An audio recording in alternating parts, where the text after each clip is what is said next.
Mä oon Dan Tolppanen, Danny Uniikki, tehnyt musiikkia yli 20 vuotta ja siitä mut parhaiten tunnetaan.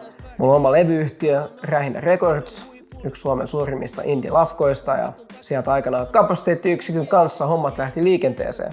Nykyään on sit kertynyt 10 miljoonia striimejä Spotifyssa ja YouTubessa, lukemattomia kulta- ja platinalevyjä, tehnyt yli 1000 keikkaa ja musiikki on ollut se ykkösjuttu, mutta lisäksi mä oon sarjayrittäjä, sosiaalisen median vaikuttaja sekä intohimoinen pokerin harrastaja. Mä tutustuin pokeriin niin, että mä tutustuin Ilari Sahamieheen ja Ilari oli silloin hirveässä pokerihaipissa ja murhasi noita isojen panosten pelejä ja sitten alkoi itsekin kiehtomaan tää laji ja siinä sitten hengailtiin ja huomasin, että Ilari oli kans meidän fani, että osasi kaikki biisit ulkoa ja näin ja sitten dikkasi jotenkin mun Pojat on poikia -biisistä ja päädyttiin sitten tekemään videoproggista siltä pohjalta yhdessä ja silloin samoihin aikoihin tutustuin toiseen mun hyvään pokeriystävään Jens Kyllöseen. Danin mä tapasin varmaan ekaa kertaa, kun Ilari Sahamies otti muhun yhteyttä ja halusi lainata mun kämppää musavideokuvauksia vastaan. Että oli tämmönen Pojat on poikia -musavideo, missä oli Dani ja muita räppäreitä ja mä sitten suostuin siihen ja päästin kämppään ja varmaan siitä se meidän ystävyys tarkemmin lähti. Jens oli heittänyt vaan avaimet Ilarille ja jättänyt siihen 17 000 euroa 500 seteleinen vielä eteeseen ja sanonut, että hei, tossa on vielä rekvisiittaa, jos tarvii, mutta älkää pöllikö mitään. Sinne mentiin kuvaan, Jens oli itse lähtenyt just Bulgariaan pelaamaan, ei vielä nähty silloin, mutta siinä sitten kuvattiin video, josta tuli eeppinen kulttivideo, joka tänäkin päivänä edelleen kerää huomiota ympäri maailmaa ja siellä ne setelithän päätyi sitten siihen kohtaukseen, missä Kääpiö heittelee Ilarin päälle Jenssin makuuhuoneessa 500 seteleitä. Joo, ei siitä mennyt sitten kauan, niin itse asiassa mä asuisin Jenssiin vastapäätä vasta ja yläpuolella, niin mä olin sitten hengaa enemmänkin siellä. Välillä oltiin jatkoilla, välillä mä olin katsoa, kun Jenssi ja Ilari pelasi siellä netissä full tyytiin jotain high stakes pelejä ja siitä se isoin kiinnostus sitten itselläkin lähti ja aloin sitten himassa kokeilemaan vähän pienemmillä panoksilla niitä omia nettipelejä.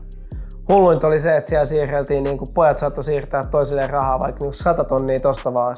Joo, lainaa 100 kiloa, okei, siitä. Ja sitten niin oli mulle ihan tähtitieteellisiä summia. Niin pojat on mua nuorempia ja niin puhutaan tollasista rahoista. Niin se lisäsi sitä omaa pokerihaippia ja kiinnostusta laivaa entisestään. Tosiaan, että Jens oli hieman aiemmin voittanut European Poker Tourin pääturnauksen ja siitä yli $1 miljoonaa ja oikeastaan se oli semmoinen juttu, mikä nosti pokerin Suomessakin vihdoin ns. Koko kansan tietoisuuteen. Kun mä pääsin siihen finaalipöytään, niin se oli jotenkin aika uskomaton fiilis, että sitä ei oikein tajunnut edes. Mä muistan, että just edellisen päivänä, kun mä olin päässyt jatkoon, niin mun broidi laittoi mulle viestiä, se oli ulkona jossain baarissa ja laittoi, että mitä hemmettiä, että se tulee katsoa mua. Sitten mä ostin sille liput ja se tuli jollain ekalla aamulennolla samoin silmin sinne kattoon. Ja sitten pikkuhiljaa niinku pelaajia tippui ja mä huomasin, että tuntui, että mulla oli selkeä etu ja pääsin heads upiin ja lopuksi mä tiputin sen ruotsalaisen sen nalleen. Ja en mä oikein vieläkään siinä, kun mä voittotilanteessa oikein tajunnut, että miten iso summa se oli. Se nyt jälkeenpäin ajateltuna niin toi oli ihan uskomaton juttu.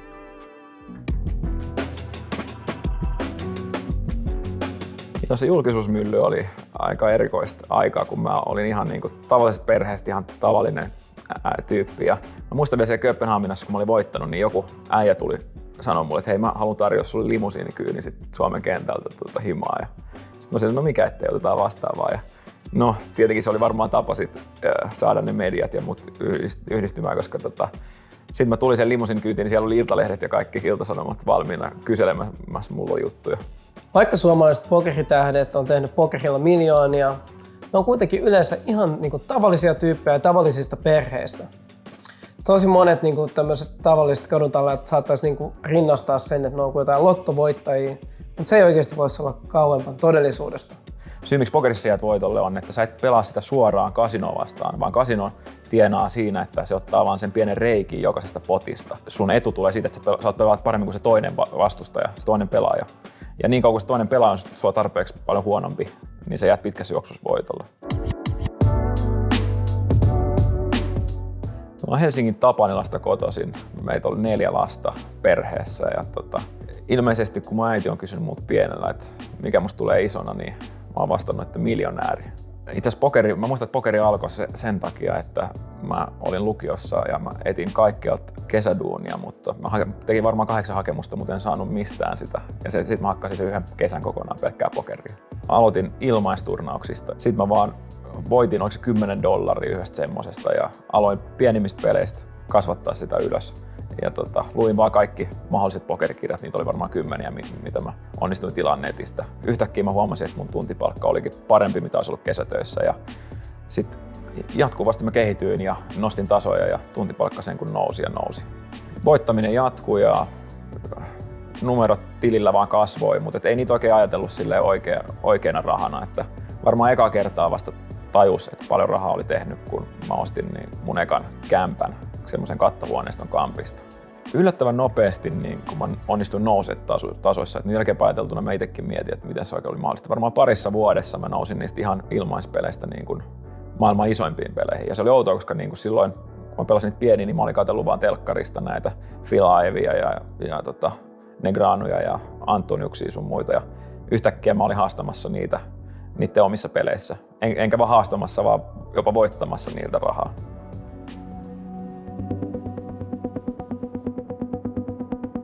2015 mä olin alkanut pelaa jo netissä enemmän ja sitten oli musarintamalla vähän hiljaisempaa. Sitten mä ajattelin, että nyt mä panostan tosi paljon ja lähes viikoittain tulee opiskeltua. Että se voi olla ihan mitä vaan. Joko mä katson jotain striimaajia, joista saa paljon hyviä oppia. Saatan käydä jotain videokursseja. Nykyään pystyy opiskella pokeria niin paljon paremmin kuin mitä ennen. Että on niin paljon työkaluja ja ohjelmistoja, opetussivustoja, ihan kaikkea. Että kyllä jos pokeri oikeasti kiinnostaa, niin nykyään kehittyy tosi nopeasti ja voi päästä ihan maailman huipulle muutamassa vuodessa, mitä ollaan nähty niin kuin esimerkkejä, ihan jopa suomalaisia. Pokeri on kyllä silleenkin tosi palkitsevaa, että kun jaksaa oikeasti opiskella, niin kyllä se näkyy siinä, että sä pystyt nostamaan sen sun pelin seuraavalle tasolle. Mutta oikeastaan ikin sä et voi olla tyytyväinen, koska peli kehittyy koko ajan, pelaat on ihan parempia, joten sun pitää pysyä oikeasti siinä kehityksessä mukana. Pokeri vaatii kyllä tosi paljon eri ominaisuuksia, että se pelkkä matemaattisuus ja tämmöinen looginen päättelykyky ei riitä, koska muuten ehkä matemaatikot olisi maailman parhaimpia pelaajia, mitä ne ei ole. Kyllä tosi tärkeä ominaisuus on tiltinhallinta, eli kylmä hermoisuus, että sä pidät ne hermot kurissa. Kyllä mä muistelen omia pelejä, niin kyllä melkein kaikki ne on kuollut sukupuuttoon, jotka ei pystynyt siihen. Eli kun jollain kävi tarpeeksi huono tuuri tai oli huono päivä, niin se alkoi pelaa niin paljon huonommin, mitä se muuten pelasi. Ja ne tappiolliset sessiot, mitä se aiheutti, niin se ei saanut niitä kiinni enää sillä, että se pelasi hyvin jatkossa. Pokeri on siinä mielessä todella sairas peli, että vaikka pelaisit kuinka hyvin, niin välillä tulee vaan niitä kausia, että ne kortit ei juokse niin kuin sä haluaisit, niin silloin sä vaan yksinkertaisesti häviit. Ja voin kertoa, jokainen pelaaja tulee kohtaamaan sen ja ne putket saattaa olla tosi pitkiä. Ja ne on vaan kestettävä, koska jos sä oot hyvä pelaaja, niin jossain vaiheessa se käyrä kääntyy ylöspäin. Mutta mä sanoin, että se, että sä oot huippupokerin pelaaja, se vaatii oikeasti ihan huippu-urheilijan mielenhallintaa. Että jos sulla ei ole sitä tunnesäätelyä ja sä et pysty hyväksymään sitä, että aina ei käy hyvät, niin silloin sä et tule myöskään pärjäämään. Jos sä nouset pokerissa isoimmille tasoille, niin rahaan pitää jollain tapaa pystyä suhtautumaan vähän kuin pelimerkkeihin. Että sä et voi ajatella sitä sillä, että mitä mä olisin voinut ostaa vaikka tuolla summalla, mitä mä tänään hävisin. Että mä muistan, että mullakin joka viikko heilu, oli monta päivää, kun heilu 100 tonnia suuntaan tai toiseen, välillä 200 tonnia, niin et sä voi jäädä ajattelemaan sitä silleen, että nyt mä olisin saanut jonkun yksiön jostain kalliosta tuolla rahalla. Mun suurin pelattu potti oli Full Tilt Pokerilla Durria eli Tom Dvania vastaan. Se oli vähän yli $300,000 ja ennen floppia niin sain siis tosi hyvissä rahat sisälle, mutta se veti vähän niin kuin flopilla ohi. Mun kaikkein kallein yksittäinen päivä mun pokeriurallani oli 2012, kun mä onnistuin häviä $1 miljoona yhden päivän aikana. Mä osallistuin semmoiseen Big One for One Drop -turnaukseen, jonka tämä miljardööri Guy Laliberte oli järjestänyt. Se oli maailman ensimmäinen sellainen ja maailman selkeästi isoin koskaan järjestetty pokeriturnaus. Järjestettiin Las Vegasissa. Mä tipuin siitä turnauksesta varmaan jonkun ekan 5 tunnin aikana. Mä olin varmaan joku 5. tippuja ja vähän outo fiilis siinä, kun mä kävelin sieltä Rio-kompleksista. Aurinko paahto, kävelin taksiin ja ihmettelin, että mitä tässä oikein tapahtuu.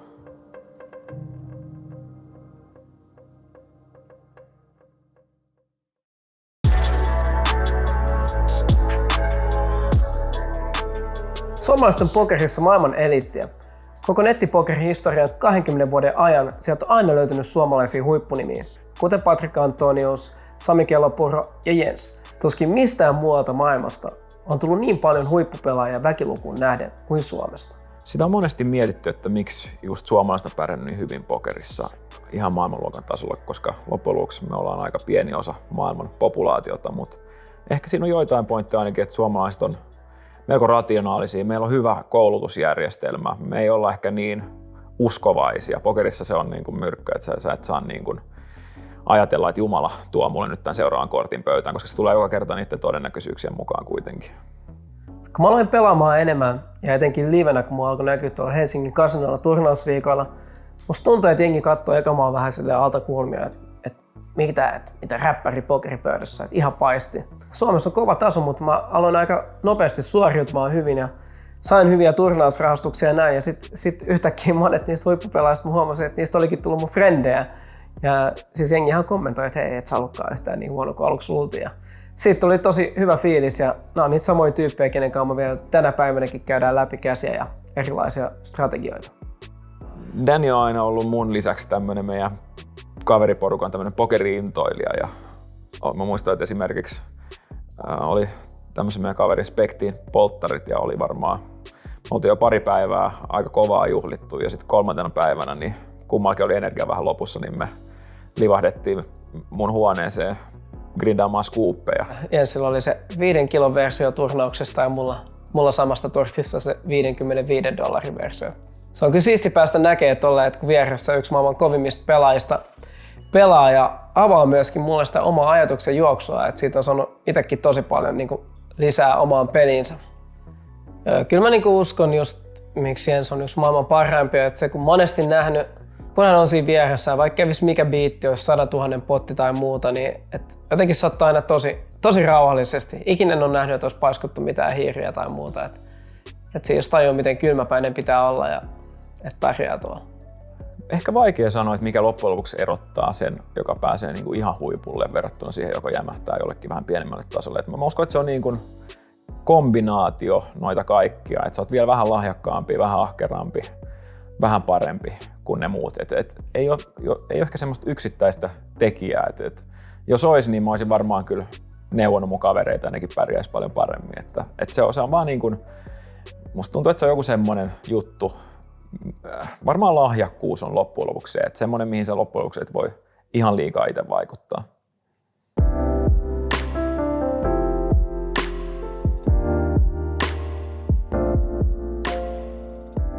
Kun mä aloin pärjäämään pokerissa, niin mä muistan, että mun eka tavoite oli grindata oma kämppä. Se oli mun itse semmoisen blogin nimikin.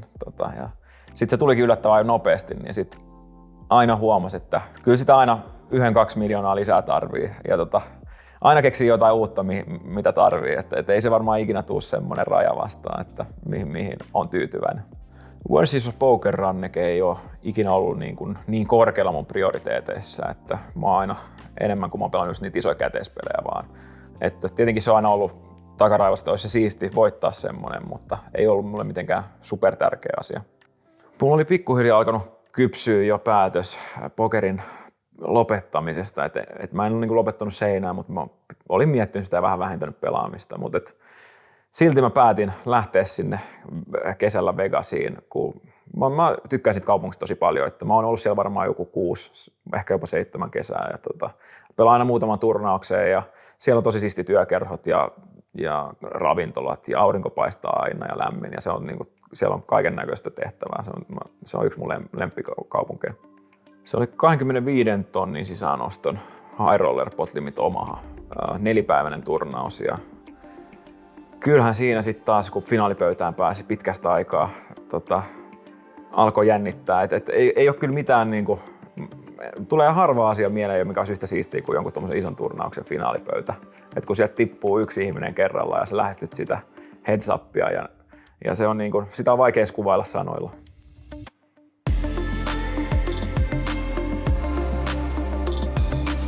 Kun lopuksi se voitto tuli, niin olihan se ihan uskomaton fiilis. Että ehkä sitten pystyi paremmin nauttimaan tällä kertaa kuin silloin Köpiksessä, kun se oli kerran aikaisemmin jo tehnyt. Ja oli vielä siistiä, kun meillä oli UFC-liput valmiiksi ja oli muutenkin tulossa niin kuin bileilta, niin lähdettiin sitten siitä kaveriporunkan kanssa ulos Vegasin yöhön. Mun suurin turnausvoitto tähän mennessä on vuodelta 2019, kun mä voitin Helsinki Freeze Out-turnauksen. Kuittasin siitä about 17 500 euroa. Ja siitä on kyllä hyviä muistoja. Se oli 2 päivän turnaus. Molempiin päiviin pelattiin about 10 tuntia. Varsinkin tokana päivänä mä olin jossain kohtaa tosi huonoissa asetelmissa. Olisinko ollut viimeinen jäljellä olevista pelaajista. Mutta sieltä mä vaan jotenkin taistelin ja pidin pään kylmänä ja pikkuhiljaa nousi ja yhtäkkiä mä huomasin, että mitä ihmettä mä oonkin finaalipöydässä. Ja kun finaalipöytä alkoi, oliko meitä 9 siinä, silloinkin mulla oli pienin pino merkkejä, mutta sieltä mä kaivoin vaan tieni voittoon ja kun se viimeinen käsi päättyi ja niinku se iski, että jumalation, meitsi voitti ja tuotiin champagnet ja kukat ja pokaali ja muuta, niin se oli kyllä. Pystyn vieläkin muistamaan sen euforian kuin eilisen, että vaikka oli yömyöhä tai aamu ja näin, niin se oli kyllä semmoinen fiilis, että vitsi, haluan päästä sen kokeen vielä uudestaankin. Jo siitä, että voitti Suomesta sen turnauksen, tuli niin mieletön fiilis, niin mä en oikeasti osaa kuvitella, mikä se fiilis on sit, kun sä voitat jonkun VSOP tai muun ison turnauksen tuolla ulkomailla. Kyllä Danista on tullut yllättävän hyvä pokerin pelaaja. On ollut siisti nähdä, kun se, miten innokas se on ja miten se haluaa koko ajan oppia uutta. Ja varsinkin livenä, miten hyvin se on pärjännyt. Että tuntuu, että melkein joka toinen live-turnaus, minkä se käy vetää, niin se on vähintään finaalipöydässä. Ja, siisti nähdä kaverista tuollaista.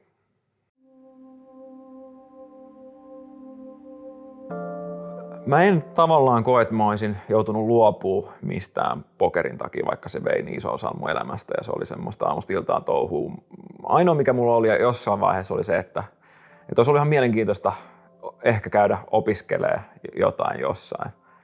Sitten mä päädyin siihen, että mä haluan vielä tehdä elämässäni jotain muutakin kuin pelkkää pokeria. Vaikka se on ollut tosi siisti laji, niin loppujen lopuksi siinä sä vaan niin kuin kehityt siinä yhdessä pelissä paremmaksi ja paremmaksi, oppimatta hirveästi muuta maailmasta. Mä olin jo jonkin aikaa ollut kiinnostunut sijoittamisesta ja olin jo jäänyt vähän säästöjä sukan varteen ja olin tilannut paljon kaikkia sijoituskirjoja, himaa ja rahoituksen ja taloustieteen kirjoja, mitä mä olin lueskellut. Ja sitten mua kutkuttaa, että mä periaatteessa saisin opintopisteet näistä samalla kauppiksesta. Ja sitä kautta mä sitten päädyin hakemaan Hankenille. Mä ajattelin, että voin sitä kokeilla, että miltä se opiskelu tuntuisi. Hankenin kautta mä päädyin hakemaan semmoiseen Susquehanna International Group-nimiseen tradehouse-firmaan Jenkeissä. Ei ole hirveän tunnettu Euroopassa, mutta ihan niin kuin Jenkkejä maailman isoimpia ja menestyneimpiä tradehouse-firmoja. Syy, miksi mä päädyin hakemaan sinne, oli, että mä törmäsin johonkin artikkelin siitä sen firman perustajasta, Jeff Yassista, joka on ihan miljardööri ja iso bossi siellä. Ja hän oli 30 vuotta sitten, ennen kuin perusti tämän firman, niin hän oli ollut ammattilaispokerin pelaaja. Ja tämän firman erikoisuus oli siinä, että hänen mielestä oli tosi tärkeää, että ne tradeajat oppii pokeria myös. Eli meillä oli ihan niin kuin päivittäisiä pokeritunteja siellä, kaikkien työntekijöiden piti osallistua niihin. Sijoittaminen on kyllä nykyään vienyt ihan kaiken sen pokerin intohimon, että kyllä mä sitä sijoittamista ihan niin kuin myös aamusta iltaan mietin ja tutkiskelen ja sijoittelen omia rahoja. On myös isoja suunnitelmia ylipäätänsä sijoitusalalle. Ja sen lisäksi on tietenkin nykyään vaimo ja pieni lapsi. Nykyään on kyllä unirytmit ainakin parantunut, että mulla on aika tasaiset rytmit, että mä varmaan herään joskus aamukypäaikoihin silloin, kun Helsingin pörssi aukeaa ja heti ekana tsekkaan kaikki kurssit ja sijoitusfoorumit ja mitä kaikkea on tapahtunut niille yhtiöille, mitä mä omistan. Ja siihen menee se aamupäivä varmaan ja sitten tietenkin hengailla lapsen kanssa ja vaimo nakittaakin mua, kun mä teen himasta duunia, niin se on aina helppo nakittaa vähän mua, hoitaa noita hommia myös. Mun paras pokerimuisto varmaan niiden turnausvoitteen lisäksi olisi se ilta, 2011 tai ilta tai yö, kun mä päädyin sitten pelaa koko yön isoimpia pelejä ja voitin $1 miljoona sen yhden yön aikana. Se oli jotenkin vaan isoja käteispelejä ja mä vaan vein kaikkien rahat, jotka tuli haastaa ja lopuksi mä istuin aamulla yksin siinä pöydässä ja uni ei oikein tullut ja mä mietin vaan, että mitä tässä niin kuin äsken tapahtui. Kyllä mä sanoisin, että pokeri on antanut mulle tosi paljon sisältöä elämään ja tosi siistejä kokemuksia, mitä ei olisi ikinä muuten päässyt kokemaan. Ja siis semmoista onnistumisen tunnetta, että mun mielestä jokainen ihminen kaipaa vähän semmoista, että sulla on semmoinen fiilis, että sä oot onnistunut jossain. Ja niin kuin tuntuu siltä, että vaikka ei enää tekisi niin hirveästi mitään, niin voi kuolla onnellisena. Se on musta mahtavaa, miten upeita kokemuksia ja ihmisiä pokeri on mulle oikeasti mun elämääni tuonut. Silti musta tuntuu, että se mun oma pokerimatka, että se on vasta alussa.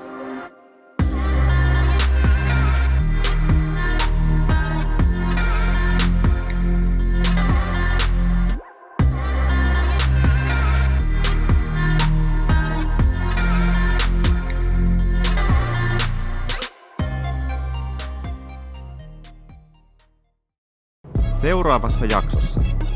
Ja ollaan menossa moikkaamaan Patrick Antonilta. Pelasin niin yliaggressiivisesti. Ne ei vaan osannut pelata tuommoista pelityyliä vastaan.